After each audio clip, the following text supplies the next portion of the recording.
समय की बात है कि जब बाबा साहब लंदन से रोम की तरफ जा रहे थे जहाज में, तो वो वेनिस में उन्होंने उतरना था और 8 दिन उनको लगे। तो जो 8 दिन उनको लगे, तो 8 दिन में क्या आप यकीन कर सकते हैं कि उन्होंने कितने किताबों के पन्ने पढ़ लिए होंगे? अगर सही मायने में समझें तो उन्होंने 8 दिन के अंदर वो पेज पढ़ चुके थे। यानी हमारा कहने का मकसद सिर्फ यही है कि हमारे दिमाग के अंदर शक्ति होती है कि हम कितना पढ़ सकते हैं, लेकिन हम अपने दिमाग का इस्तेमाल नहीं करते हैं।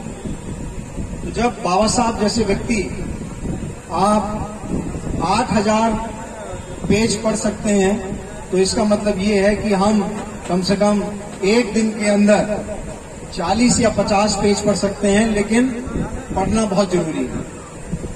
और यही हमारे बच्चों को आपके द्वारा शिक्षा ग्रहण करनी चाहिए कि उनको हर दिन पढ़ने का शौक होना चाहिए, और जितना वो आगे पढ़ेंगे उतना ही जो है उनका भविष्य उज्जवल रहेगा। और उसके साथ साथ उनको ये भी ध्यान रखना चाहिए कि लिखने का शौक उनको बहुत जरूरी है। जितना बच्चा हमारा पढ़ता है, यदि उसके साथ वो लिखेगा भी, तो उसकी याददाश्त बहुत अच्छी रहती है। जिस तरह से बाबा साहब की याददाश्त बहुत बढ़िया रही है कि जो भी वो पढ़ते थे तो उनके दिमाग में ये सारी बातें बैठ जाती थी, तो उसी तरीके से वो लिखने का बहुत शौक था। यदि हमारे बच्चे जो भी पढ़ते हैं उसके साथ वो अगर लिखना भी शुरू करें तो उनकी याददाश्त बहुत अच्छी रहेगी। हमारे बच्चों के अंदर बहुत काबिलियत है, चाहे वो अनुसूचित जाति हो या जनजाति हो या पिछड़ा वर्ग हो। बच्चे की जो काबिलियत है उसको आगे का जाके कैसे भविष्य में लेके आना है, वो उसके ऊपर निर्भर करता है। उसके साथ कोई ऐसा चमत्कार नहीं होने वाला है जो हम सोच रहे हैं। जब तक हम ऐसे नहीं सोचेंगे कि उसका चमत्कार उसको खुद करना है, उसको अपना भविष्य खुद ही बनाना होगा, और जिस तरह से वो अपना भविष्य खुद बनाएगा, तभी वो आगे जाके वो दूसरों लोगों का भी भविष्य बना सकता है। हमारे बीच में कुछ युवा साथी भी बैठे हुए हैं, उनके लिए भी बहुत जरूरी है कि उनको अपने जीवन में अपनी प्रोफेशन से संबंधित, अपने व्यवसाय से संबंधित जो भी वो काम करते हैं, उसके साथ साथ वो अपने समाज की संस्कृति को ना भूलें। यदि उनकी संस्कृति का हिस्सा भगवान बुद्ध हैं या कबीर हैं या रविदास हैं, या उनके सामाजिक परिवर्तन के लिए बाबा साहब हैं, रमाबाई अंबेडकर हैं, या सावित्रीबाई फुले हैं या ज्योतिबा फुले हैं, इन महापुरुषों को अपने जीवन में ढालना बहुत जरूरी है। इनके बारे में भी पढ़ना बहुत जरूरी है। कहने का अर्थ यही है कि आपको अपने जीवन में जो बच्चे बैठे हुए हैं, इनको सेल्फ डिसिप्लिन में, अपने अनुशासन में रहना बहुत जरूरी है। आज ये बच्चों का प्रोग्राम है, तो बच्चों की ही बात की जाएगी कि बच्चा जब तक अपना अनुशासन नहीं देखेगा, तब तक वो अपना भविष्य नहीं बना पाएगा। बाबा साहब जैसा विद्यार्थी होना बहुत जरूरी है, और उनके मुकाबले का सेल्फ डिसिप्लिन यानी उनके स्वयं का अनुशासन बहुत अच्छा था। दूसरी बात बहुत जरूरी है बच्चों के, और जो आज के टीचर्स यहाँ हैं, कि हमारे बच्चों को पढ़ाने के साथ साथ उनका चरित्रवान बनाना भी बहुत जरूरी है। ये ध्यान रखें कि बाबा साहब ने हमेशा ये बोला है कि ये 290 लोग पार्लियामेंट के अंदर, डॉक्टर राजेंद्र प्रसाद हो या नेहरू हो, ये मेरे से इसलिए नहीं डरते हैं कि मैं बहुत 19 पीएचडी मैंने कर रखी है या 20 मेरे पास थीसिस में मैंने काम किया हुआ है। ये सब लोग इसलिए जानते हैं क्योंकि मैं बहुत चरित्रवान व्यक्ति हूं, मैं बहुत शीलवान व्यक्ति हूं। हम अपने बच्चों को शीलवान व्यक्ति और चरित्रवान व्यक्ति बनाना बहुत जरूरी है। उस शिक्षा का कोई अर्थ नहीं है कि जिसमें आपने उस बच्चे को चतुर तो बनाया, इंटेलिजेंट तो बनाया, लेकिन उसके अंदर चरित्र नहीं डाला। और यदि चरित्र नहीं होगा तो वो आगे जाके वो दूसरों को भी एक अच्छा शिक्षा नहीं दे पाएगा। तो कृपया करके जो भी हमारे यहाँ पर शिक्षक गण हैं और जो शिक्षिकाएं हैं, वो इस बात का विशेष ध्यान रखेंगे कि अपने बच्चों के अंदर सेल्फ डिसिप्लिन रखें, स्वयं का अनुशासन उनके अंदर किस तरह होना चाहिए उस पर ध्यान दें, और उसके साथ साथ उनको चरित्रवाद में बनाना बहुत जरूरी है। एक दिन के अंदर 24 घंटे होते हैं, तो ध्यान रखें कि बाबा साहब सिर्फ 4 घंटे ही सोते थे। आपको नहीं मालूम होगा कि भगवान बुद्ध अपना जो समय सोने में जो बिताते थे वो सिर्फ 3 घंटे थे, और 3 घंटे में भी वो सोते थे तो वो जागृत होकर सोते थे। उनको ये मालूम होता था कि जब मैं करवट ले रहा हूं दूसरी तरफ तो मैंने बाईं तरफ करवट ली है, और जब मैं करवट ले रहा हूं दाईं तरफ तो उनको मालूम होता था कि मैंने दाहिनी तरफ करवट ली है। यानी आप सो रहे हैं तो जागृत होकर भी सोना होता है, बेहोशी में कोई काम नहीं करना है। इस चीज का विशेष ध्यान रखेंगे कि आपका सोने का समय सिर्फ 4 या 5 घंटे होता है, लेकिन हम अपने आप को ये समझाने लग जाते हैं कि जब तक 7-8 घंटे नहीं सोएंगे, या मैंने पिछले कल बहुत मेहनत की थी तो आज मुझे 8 घंटे सोना है, ये हमारे दिमाग के भ्रम रहते हैं, इसको दूर रखें। सिर्फ आप 4 घंटे भी सोएंगे तो उससे आपका काम चल जाएगा। बच्चे को घर का अनुशासन भी कराना बहुत जरूरी है। हमारे समाज के अंदर जो आज के माँ बाप हैं, एक बहुत बड़ी कमी नजर आती है कि अपने घर के अंदर वो खुद अनुशासन अच्छा नहीं रखते हैं। अपने घर के अंदर गाली गलौज करना, बदतमीजी करना, शराब पीना, तंबाकू खाना, सिगरेट पीना, बीड़ी पीना। यदि आप अपने परिवार के अंदर ये सब काम कर रहे हैं तो आपका बच्चा भी करेगा। और यदि आप बदतमीजी से, गलत शब्दों का आप अपनी पत्नी के साथ इस्तेमाल कर रहे हैं तो एक दिन आपका बेटा जब बड़ा होगा तो वो भी ये काम करेगा, क्योंकि वो ये सोचेगा कि ये मेरा अधिकार है। यदि घर का बाप अपनी पत्नी को मारता है तो बेटा भी ये देखता है कि आज ये मार रहा है तो मैं भी अपने अधिकार से उसको मारूंगा। तो कृपया करके अपने घर का अनुशासन और सभ्यता और आचरण और शिष्टाचार इतना महत्वपूर्ण होना चाहिए कि आप अपने घर के अंदर खुद में एक विद्यालय खोल सकते हैं। यदि आपका बच्चा पढ़ रहा है तो आपको खुद भी कुछ पढ़ना चाहिए, चाहे आप किताबें पढ़ें, चाहे आप न्यूज़पेपर पढ़ें, या आपको कोई अखबार पढ़ना है।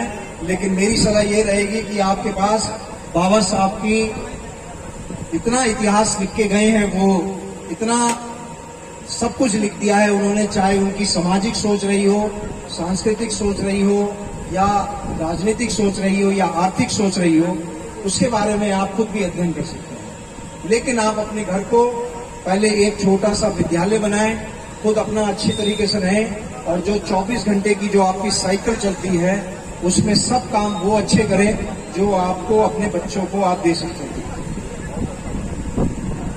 अगली बात मैं ये बोलने जा रहा हूं कि हमारे लोग अपना ज्यादा पैसा अपने शादी ब्याह में लगाते हैं, और हमने ये देखा है कि हमारे लोग शादी में, सगाई, टीका, लगन में बहुत ज्यादा पैसा खर्च करते हैं। कृपया करके इसमें अपना पैसा खर्च ना करें। मेरी 1995 में शादी हुई। मैं यूपीएससी क्वालिफाई करके डायरेक्ट क्लास 1 ऑफिसर बना। लेकिन मैं आपको बता दूं, मेरी शादी जो हुई तो हमने बस यही बात बोली थी कि सगाई, टीका, लगन, बैंड बाजा, बारात, घोड़ा, शादी का कार्ड नहीं होगा।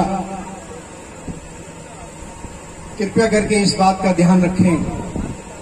कोई सगाई नहीं होगी, कोई टीका लगन नहीं होगा, कोई आपका शादी का कार्ड नहीं छपेगा, कोई घोड़े पे नहीं आएगा। घोड़े पे बैठ के क्या जाते हो जोकर की तरह? ना हमारी कोई संस्कृति है वहां पर घोड़े पे बैठ जाते हो। आपने वो सामने जो है सड़क पे जो है वो डांस करते हैं, वो कोई नागिन बन जाता है, कोई नाग बन जाता है।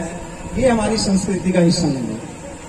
कृपया करके अपने पैसे को बचाएं, और जितना आप बचा सकते हैं उतना ही जो अच्छा रहेगा, क्योंकि ये जो पैसा है ये आपका पैसा नहीं है। कि आज डीआईजी नरेंद्र सिंह ये 40,000 रुपए का जो चश्मा पहन रहा है, ये चश्मा मेरा नहीं है, मैं इसका सिर्फ किराएदार हूं। ये सब चीजें बाबा साहब की हैं। ये मैं सिर्फ उसका रखवाला हूं। जो पैसा मेरे पास है वो पैसा बाबा साहब का है। ये जो 3,000 रुपए की पैंट पहनी है या 2,000 रुपए की शर्ट डाली है, सब बाबा साहब का है। तो कृपया करके अपना पैसे को फजूल खर्ची ना करें। खाना भी बनाएं शादी ब्याह में तो भैया सिर्फ 3-4 ही पकवान रखें तो अच्छा रहेगा। ये 56 भोज नहीं बनाने हैं, ध्यान रखें। और आपने सिर्फ दाल रोटी कोई अच्छा 1-2 पकवान बना लीजिए, एक मीठा बना लीजिए। अगर एक क्लास 1 ऑफिसर 1995 में ऐसा सोच सकता है तो आप लोग क्यों नहीं सोच सकते? ये जो आपका पैसा है ये सिर्फ आपकी शिक्षा के लिए है। ये जो पैसा है आपका मजबूत मकान के लिए है। और बाबा साहब ने हमेशा बोला है गांव को छोड़िए, शहरों की तरफ बढ़िए। जितना गांव में रहेंगे उतना ही जो है आप पे हो सकता है अत्याचार हो और आपका वो बौद्धिक विकास ना हो पाए जितना आपका शहरों में आके हो सकता है। डॉक्टर रतनलाल साहब गांव से अगर शहर की तरफ गए हैं तो उनका अपना बौद्धिक विकास हुआ है। और उसके बाद अगर आपका शंभू जी आए हैं और अगर शंभू जी गांव से लेके शहर की तरफ गए हैं तो उनका बौद्धिक विकास हुआ है। तो कृपया करके आपको इन चीजों का ध्यान रखना है कि जो आप पैसा खर्च कर रहे हैं बहुत सूझबूझ के साथ आप पैसा खर्च करेंगे। और जितना आप पैसा सूझबूझ के साथ करेंगे वो आपके ही काम में आएगा। हम अपने बच्चों को, आज मेरी बच्ची, आज मेरी बेटी अगर कनाडा में पढ़ रही है, अगर उसने भारत से यहां से 5 साल का आर्किटेक्चर का कोर्स किया है और वो हायर स्टडीज के लिए कनाडा में गई है, तो मैं सिर्फ अपनी बच्ची की उच्च शिक्षा के लिए पैसा खर्च कर सकता हूं, ना कि उसके शादी विवाह के लिए। मुझे उसकी शादी विवाह के लिए 1 रुपया खर्च नहीं करना है, जितना आप उच्च शिक्षा में दे सकते हैं। लेकिन ये भी ध्यान रखें कि डॉक्टर रतनलाल साहब कि मैं अपनी बेटी के साथ भी एक शर्त रखता हूं जो मैं सभी बच्चों के साथ रखता हूं। यदि मैं आपके ऊपर पैसा खर्च कर रहा हूं तो आपको अपना तनख्वाह का 25% पैसा बाबा साहब को वापस देना होगा। वो शर्त अपनी बेटी के साथ रखी गई है। उन्होंने आश्वासन दिया है कि हमने आपको बचपन से देखा है, आपका जो ये सपना है ये हमेशा पूरा होता रहेगा और जो भी मैं पैसा कमाऊंगी उसका 25% पैसा बाबा साहब को जाएगा। कम से कम, ज्यादा भी हो सकता है या बहुत ज्यादा भी हो सकता है। तो कृपया करके जो मैंने ये सारी बातें आपको बताई हैं, इन बातों का ध्यान रखेंगे। बच्चों के लिए एक गीली मिट्टी है, उनकी नींव है, उनको किस तरीके से आगे ऊपर बढ़ना है और जो बढ़ना है तो उसके लिए मैं जिम्मेदार हूं, टीचर जिम्मेदार हैं और सबसे बड़े टीचर होते हैं माँ बाप। माँ बाप जिम्मेदार हैं कि जब तक वो अच्छे तरीके से अपने बच्चों की नींव नहीं रखेंगे तो हमें अच्छा भविष्य देखने को नहीं मिलेगा। और फिर वही जो है अंधविश्वास की तरफ जाएंगे, जादू टोना करेंगे और अपना बौद्धिक विकास नहीं कर पाएंगे जो उनको अपना करना चाहिए। मेरी तरफ से सिर्फ इतना ही था आज का, क्योंकि ये औपचारिकता है, औपचारिकता के लिए मैं सिर्फ इतना ही बोला है। अगली बार मैं निवेदन करूंगा सुरेश जी से और संतोष जी से कि जब भी कोई बच्चों के लिए लेक्चर हो तो उसका जरूर ध्यान रखेंगे। आपके दिमाग के अंदर वो क्षमताएं हैं। कौन बाबा साहब जैसा बनना चाहता है ऐसा सोचिए, अपने टारगेट को बड़ा रखिए। ये मत बोलिए कि मैंने जो है बाबा साहब का एक फॉलोअर बनना है, उनका शिष्य बनना है। आप ऐसा सोचिए कि मुझे बाबा साहब जितना पढ़ना है, जो बाबा साहब ने काम किए मुझे वैसा काम करना है, जो ज्योतिबा फूले ने जो काम किए हैं वैसा मुझे बनना है। आप क्यों छोटा सोचते हैं? बाबा साहब ने बोला है कि जो व्यक्ति अपना लक्ष्य छोटा बनाता है वो बड़ा हीन भावना का होता है। अपने लक्ष्य को बड़ा करें, जितना बड़ा कर सकते हैं उतना बड़ा करें अपने लक्ष्य को और उसके पीछे दौड़ें, उसके पीछे काम करें। वही काम में करेगा जिस व्यक्ति का चरित्र अच्छा होगा, वही व्यक्ति जो है आगे शीलवान व्यक्ति कहलाएगा और वही व्यक्ति जो है अच्छा एक नागरिक भी कहलाएगा और अपने समाज को एक अच्छा योगदान देके जाएगा। मेरी तरफ से इतना ही था। अगली बार मैं जब आऊंगा आपके बीच में, मैं अभी यहाँ 2-3 साल के लिए हूँ और मैं आपके बीच में आता रहूंगा और जो भी शिक्षा से संबंधित काम होंगे मैं जरूर करूंगा आपके साथ। बच्चों के लिए ध्यान रखें कि अपने बच्चों को, जैसा कि अभी हम रास्ते में बोलते आ रहे थे, कि 2 भाषा का ज्ञान जरूर दें, उनको इंग्लिश जरूर पढ़ाएं। मैं बार बार बोल रहा हूं, बच्चा हिंदी बोल लेता है, अच्छी बोल लेता है, लेकिन बच्चे को इंग्लिश भी जरूर आनी चाहिए। हमारे पास अच्छे इंग्लिश बोलने वाले नहीं है, तो हमें इंग्लिश बोलने वाले चाहिए। उनकी संख्या ज्यादा नहीं है, कम है। तो हम अपने बच्चों को चाहते हैं कि इंग्लिश की तरफ लेके जाएं, क्योंकि आज की डिमांड है, आज के परिप्रेक्ष्य में और भविष्य के परिवेश में भी आप देखेंगे ये दोनों जो आपकी भाषाएं हैं हर एक बच्चे को आनी चाहिए, चाहे हिंदी हो या आपकी इंग्लिश हो। याददाश्त के ऊपर, अपनी मेमोरी के ऊपर बहुत काम करिए, जितना हो सकता है उतना काम करिए। जैसा मैंने बताया है कि 8 दिन के अंदर लंदन से लेकर रोम तक, वेनिस तक, अगर बाबा साहब 8 दिन के अंदर 8000 पेज पढ़ सकते हैं तो आप क्यों नहीं पढ़ सकते हो डेली 100 पेजेस।